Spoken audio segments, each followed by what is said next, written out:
Canada, unlike the U.S., won't have as many returners from last year's squad this year. Still going to be a formidable bunch. I wonder, are they the favorites in your opinion? Lots, I'll let you go first.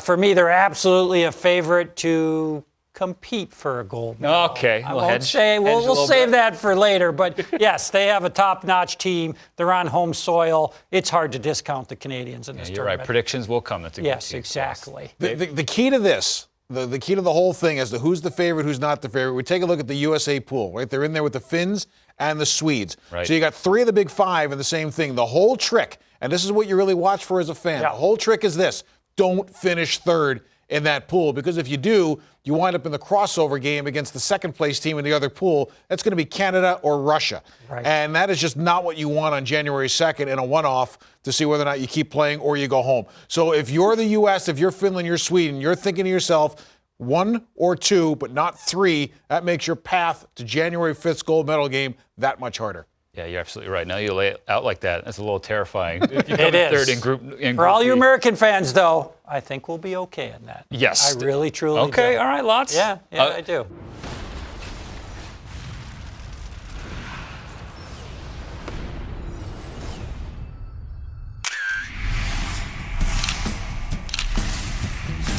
I'm Caden Primo, and this is my snapshot. Favorite goalie memory growing up was anytime I could make a big save for my team. If we were down a goal or up by a goal and it kept us in a game, or it was a momentum shift, that's really what drives me as a goalie. I try to take my abilities from a bunch of different goalies in the NHL. You know, I like Pekarine's athleticism, how calm Carey Price is. And there's no one goalie that I can say I'm out of my game after, but it's a collection of many. I love the game of hockey because you meet people from around the country, and whether you're rooting for your country or playing for your country, there's no other honor than and pride than when you put on a jersey with the logo on the front that means a lot to you.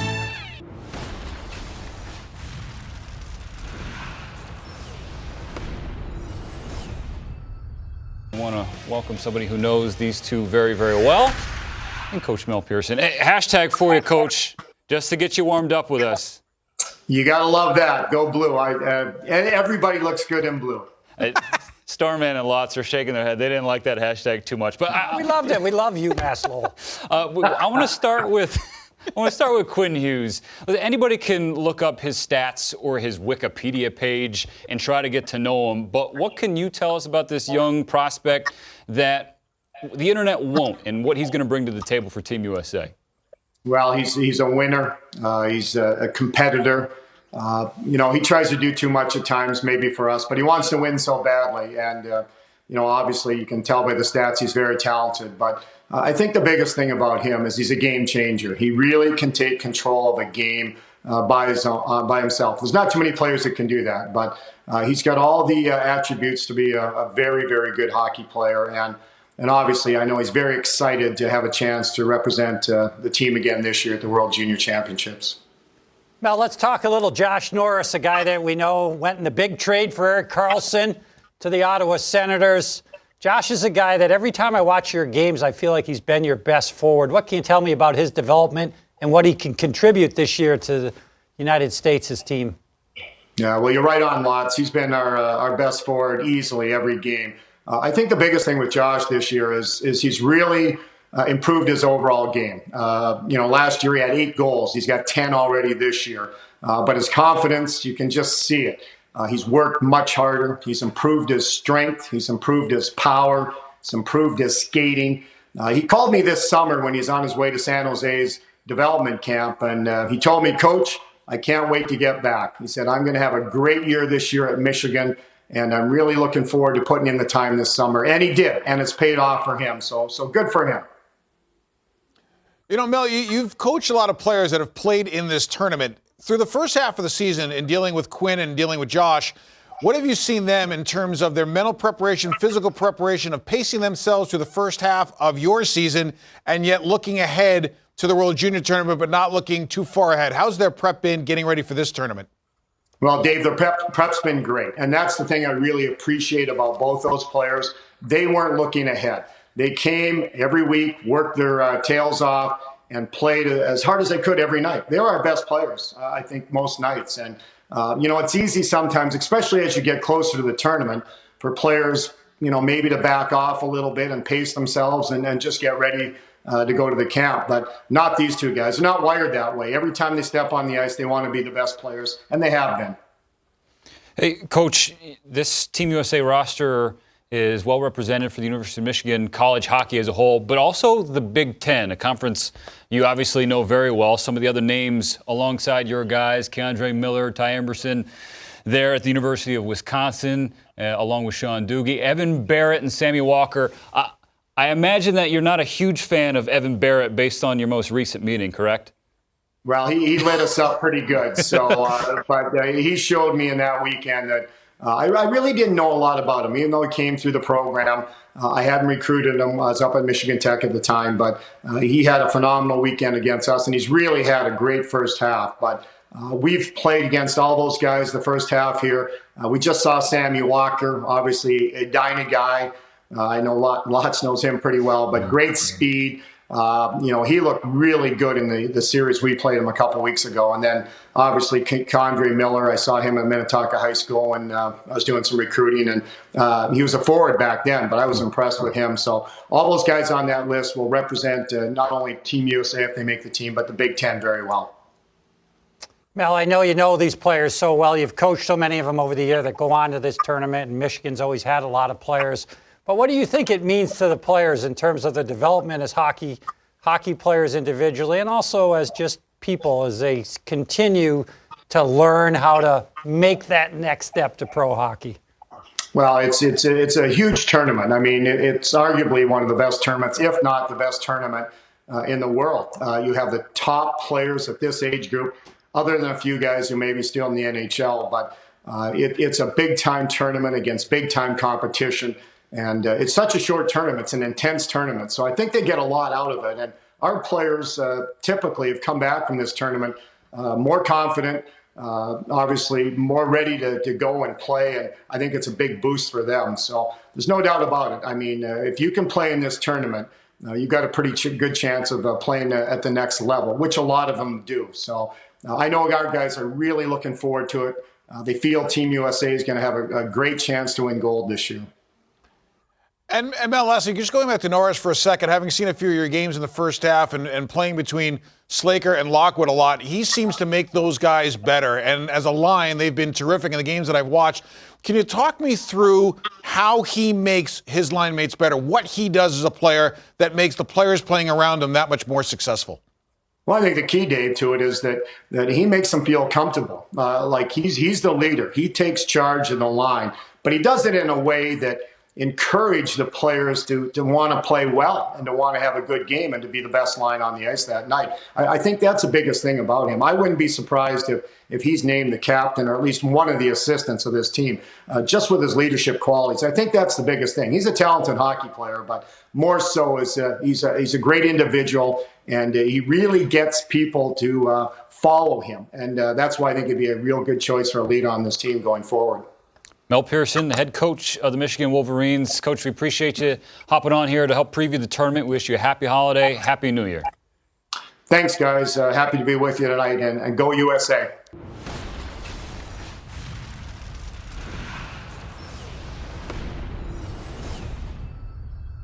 When I think about this bunch for the red, white, and blue, there are bloodlines and there are also brothers. Quinn Hughes, we saw go 7th overall to the Vancouver Canucks in last year's draft, defenseman at the University of Michigan. And then his younger brother, Jack Hughes, who is the consensus favorite to go #1 overall in 2019. He plays for the development program team, not committed to play college hockey right now. This is a special, special family day. They really are. And here's the thing. The dad, Jimmy Hughes, and I used to do hockey schools together in our 20s back on Long Island. The mom and I did TV together. I've gotten to know them real well. And Jimmy and I scouted together for the Leafs. So that's been a lot of fun. And it's been fun watching Quinn and Jack and the brothers all come through. Quinn is an interesting one because he's much like Jimmy. He is quiet. He's methodical. He processes well. He's got good skill. Jack is a lot like Ellen. A little bit more verbose, a little bit louder, a little bit more flamboyant, a little flashier. But the evolution to me of Quinn Hughes, and he's the Hughes brother that I've seen the most. The thing that I think catches your eyes, not only how well he skates, but I think his ability as he's moved along through his career to manage games, which, Lots, as you know, can be the hardest thing for a young player, is knowing how to pace and manage a game and all those minutes when you're deferring to a lot of older guys. He's done pretty well with it. Oh, he's been fantastic, and he's the real deal. But you know what? Jack is absolutely worthy of the attention that he's received, Nelly, and you and I covered the U.S. Prospects game back in St. Paul this summer, where he blew us away with his edge work in particular. But even when you look at the history of what he's been able to accomplish in past events, he's right up there with Austin Matthews and Jack Eichel, and in some respects, he's even done more. So when I look at him, and I know last year it was all about Rasmus Dahlin, he's been incredible for the Buffalo Sabres. To me, Jack Hughes, he's on the exact same type of trajectory. Question for the both of you. We've heard a lot of names thrown out when talking about that #1 overall hype for Jack Hughes. Give me a current comparison, Lots, and then maybe you give me a classic one. Let's start with you.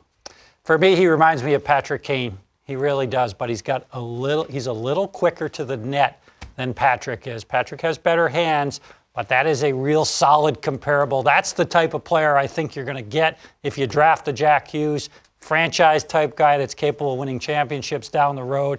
It's his dynamic mind that really blows me away. I love the edge work, and we saw it firsthand in that Prospects tournament. If he gets even with a defender, he can blow by him. But it's also his creativity on the ice. It's his ability to mark where everybody is. He's just a very, very impressive guy. And it's funny because the guy that he reminded me of a little bit, we're going to show our age right now, he reminds me a little bit of Pat LaFontaine in terms of his ability to cut on his edges. Left-handed Pat. That's it, but just a bit of drive the net, get off the wall quick, come out of a corner quick, use his edges, be strong to the net, quick release. I think he looks at the offensive zone very well. He's not a guy that's going to panic and make a decision to just put it on goal. When he wants to shoot, he shoots. But I also think he has developed this ability to kind of have the eyes at the sides of his ears type of thing where he can find somebody and not have to rely on just himself to make plays. And that's what reminded me a lot of Pat LaFontaine. You're not hooked on World Juniors yet? Again, 7th overall pick a year ago and the presumptive #1. And their brothers. They haven't played a ton together, especially on a stage like this. That's probably why they get along still. But when they are together, we saw them in Kamloops during the summer, it is something to watch.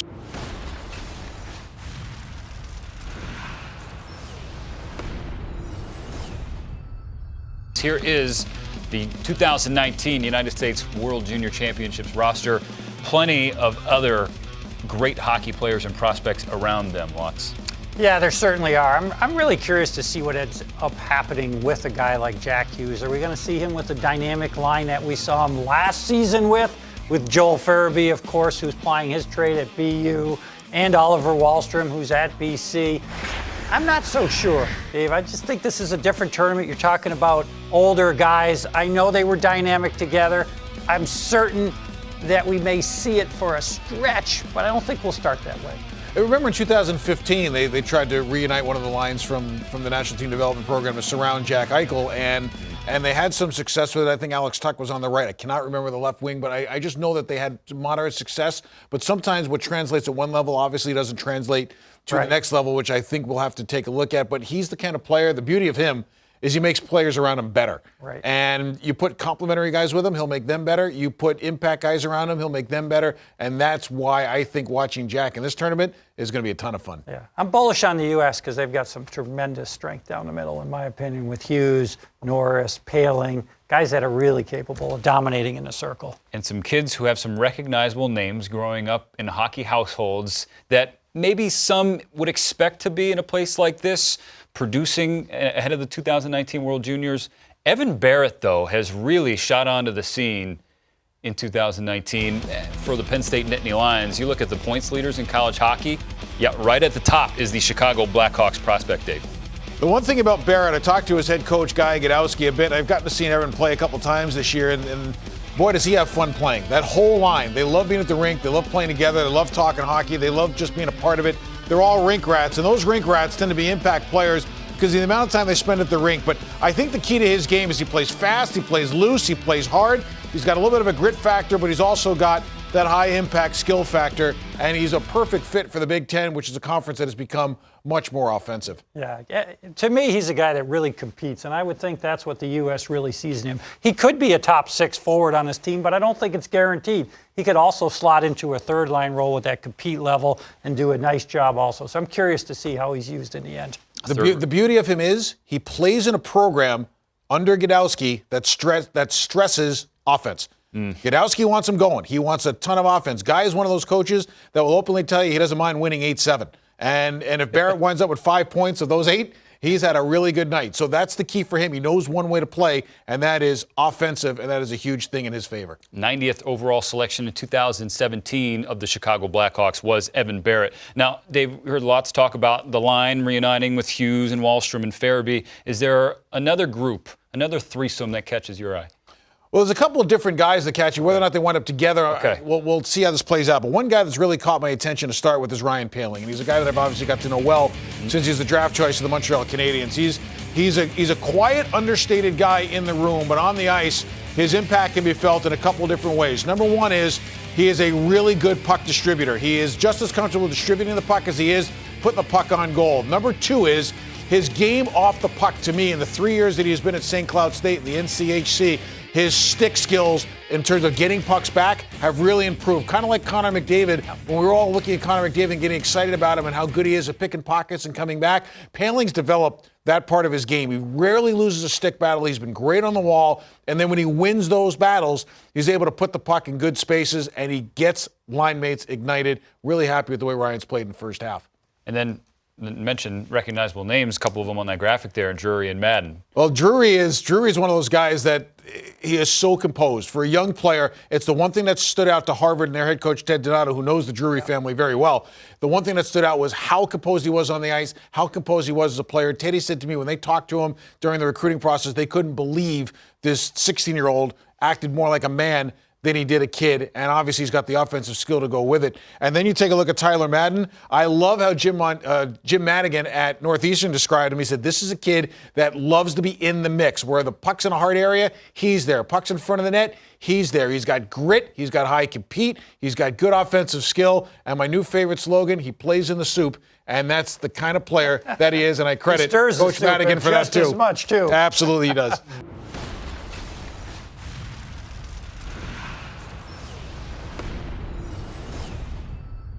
Team USA calls Group B home for the 2019 WJC. They will open up against Slovakia in group play, follow that up with a tilt against Kazakhstan, and then things get really interesting. Due respect to the Slovaks and Kazakhs, of course, with Sweden and Finland. Finland has won gold in 2 of the last 5 WJCs, and once again, stacked. They are. They've got the 3 players that you might recognize, all you National Hockey League fans, of course. Eli Toivonen hasn't really made it for Nashville yet, but he's a guy that's played some games, comes with a lot of fanfare. You got Vakanainen from Boston, has been loaned for this tournament. Then the Chicago Blackhawks, they loaned Yoki Haru, who has been tremendous, in my opinion, at times this year. So you have the strength of those 3 veteran guys. But for me, we're not talking nearly as much as I'd like to about Capo Caco. I mean, I would like to more just to get his name out. Just to get that name. To say it, Capo Caco. There you go. Capo Caco, the guy that really right now is considered the consensus number 2 pick. At 17 years old, he's playing for TPS Turku in the SM Liga League, finishes top league. He's doing tremendous. He's got 20 points in 27 games. He has been a man in that league already at just 17. So he looks like the next big thing coming out of Finland. I like the quality of their team. I think it ends up being Finland and the U.S. that come out of Group B. It very well could. And when you talk about this kid, the one thing that's interesting, it makes me think of Austin Matthews a little bit, but the one thing that is interesting about this kid is he talked about where is he going to play next as he's continuing through his career. And he said, I want to stay in Europe so I can play in the pro league and I can play against men because I think it's better for my development than coming over and playing North American Junior. And we have talked a lot about that. Do you play major junior to play college? Do you stay in Europe or do you come over here for some of the Euros? But that concept and that maturity of, hey, if I'm going to be playing against men in the NHL, I might as well get used to what they are now and what the grind is against playing against those 6'3", 6'4" guys that are fully developed. So I like his path. I like his thinking. I like the maturity of his decision making. I think that sets him up really well as his journey continues along. Again, you have written down Jack Hughes' name. Add Capo Kakko's name to your list that you're putting together there at home. Sweden, one of the most impressive streaks in sports, 44 straight wins in group play heading into 2019. And again, Team USA will see them in Group B. No Rasmus Dahlin in this tournament, but that back end is still It's stellar. Let's be honest. Good. It's certainly stellar. I really love the D, and you can see why right there with 4 familiar names. What I'm not so high on, though, is their goaltending prospects for this tournament. To me, that could be an issue. And when I look at their forwards, they're good, but they're missing that Patrick Laine, Sebastian Aho, Austin Matthews, real high-end player. So for those reasons, I believe they'll finish just behind the U.S. and Finland. And it's interesting when we talk about the Swedes and their goaltending not being great, because we just talked about the United States and how great their goaltending's been since 2010.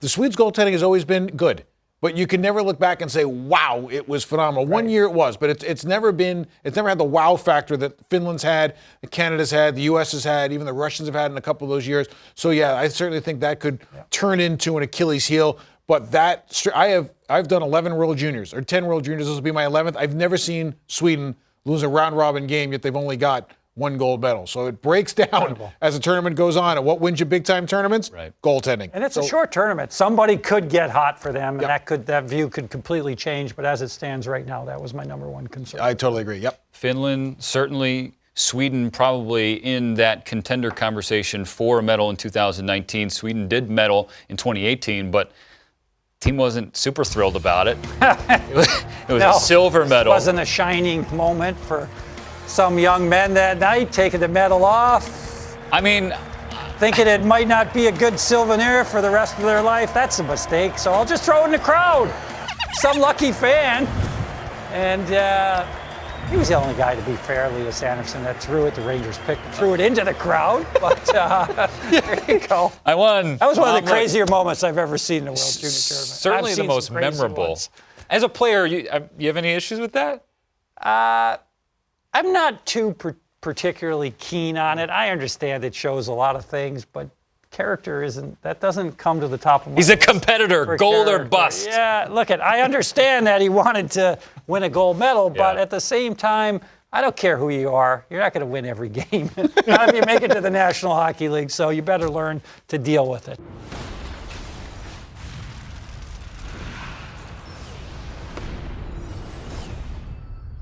Okay, fellas, predictions time. Okay. Lots.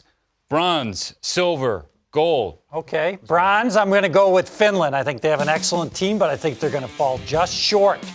As far as the silver, sorry, American fans out there, I'm American too, but I'm going to take them as a silver, and I'll come back, I'm going to take Canada for the gold. Keep in mind, whenever I pick the U.S. for gold, they never win. I'm taking them for silver this year. Dave. You know where the U.S. tends to win gold medals? They tend to win them in Canada. They won one in Montreal. They won one in Saskatoon. You know what? I think they're going to win one in Vancouver. How about that? And here's the thing. We're talking about the Russians give a hoot level. I think they're going to give one, and I think they're going to have a good tournament.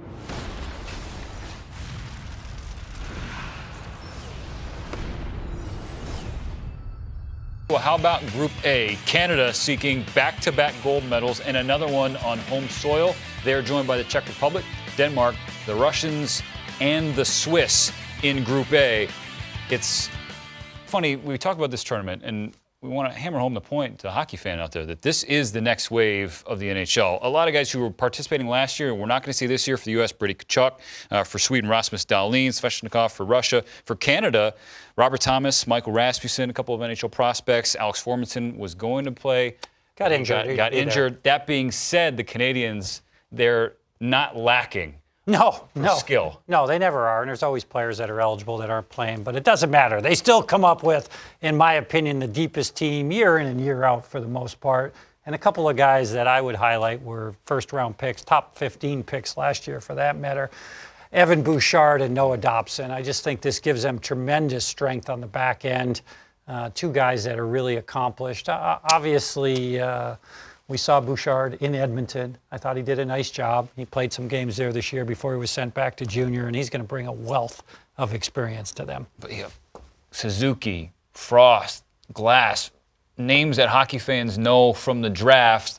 Dave, who catches your attention the most? It's hard to, you get distracted every name down the list of the Team Canada roster. Well, Suzuki does because we owned his rights. Yeah, right. But I would say there's one kid who I think you're really going to be excited about is Ian Mitchell, who's a defenseman for the University of Denver, playing in the NCHC. Blackhawks prospect. As a Blackhawks prospect, this kid is really dynamic. Obviously, there are strengths down the middle. We know how good they're going to be, but they always talk about how you've got to be good down the middle, be good on the back end, and be good in goal. And where the back end comes in is where this kid Ian Mitchell comes in. He's a real good puck mover. He's got a great shot, thinks the game very well. The thing I like about him is he can get out of his own zone quick, either with the puck or without it, but even if he moves it, he continues to jump in the play. He reminds you a little bit of the style of game that Will Butcher played when Will Butcher was at Denver, and he has accelerated that to a really unique level. I think Ian Mitchell is going to be a big-time player for this team. Yeah, there's no doubt about it, but as we just saw on the board right there, that's some strength down the middle. That's some guys you can rely on. That's some veteran players.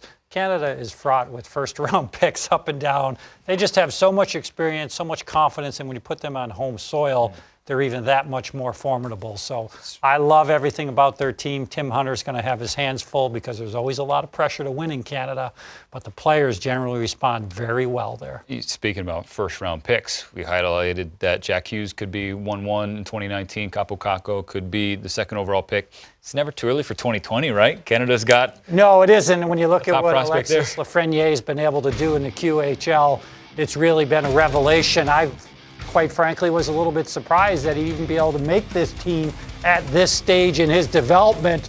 But by all reports, he was excellent in camp.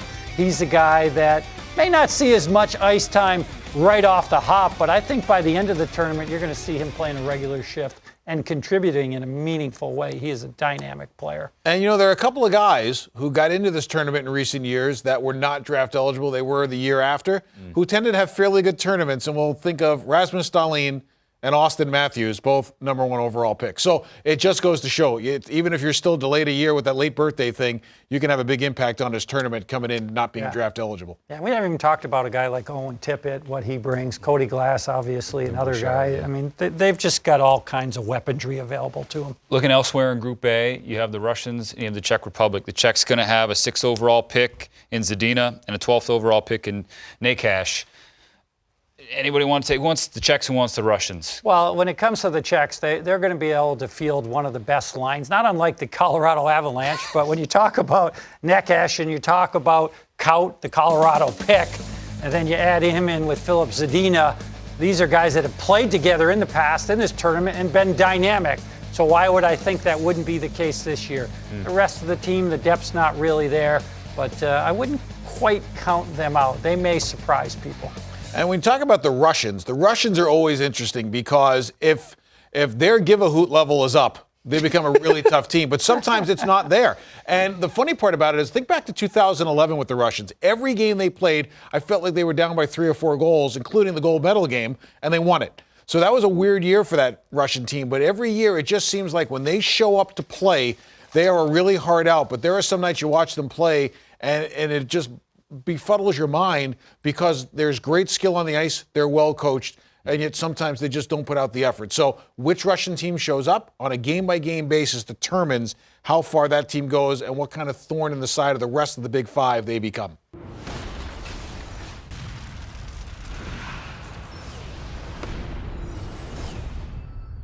Uh-oh, here we go. Give me the easy one. What's it even Crosby about? The majority of your life you like Crosby, and then as you gotten older, you started watching Kane more. I know he's your guy right now, but like he said growing up, right? Oh, he did? Like that's the I might have detail missed part that of the part, game. yeah. My bad. Tell me.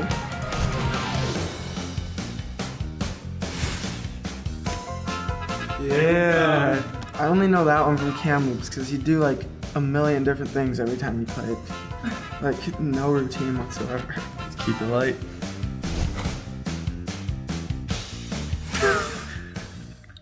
What'd you say? As a pasta and chicken parm. I haven't eaten that in so long. I guess that's what happens when you don't live together anymore. I don't have it Chicken, before. wait, steak no, I don't and have rice, that dude? before. It's kind of heavy, is it not? It's lucky. That is actually a psycho move bite. Give us a layup here. I need some confidence booster. That's so Next question. easy.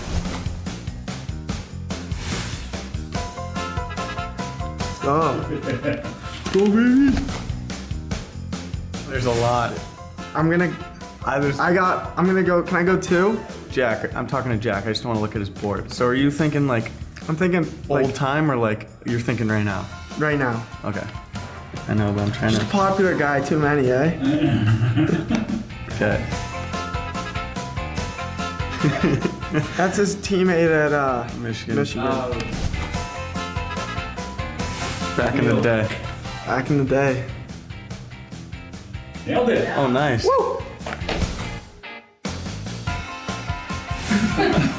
You got Luke? Yeah, I got Yeah. it. 100%.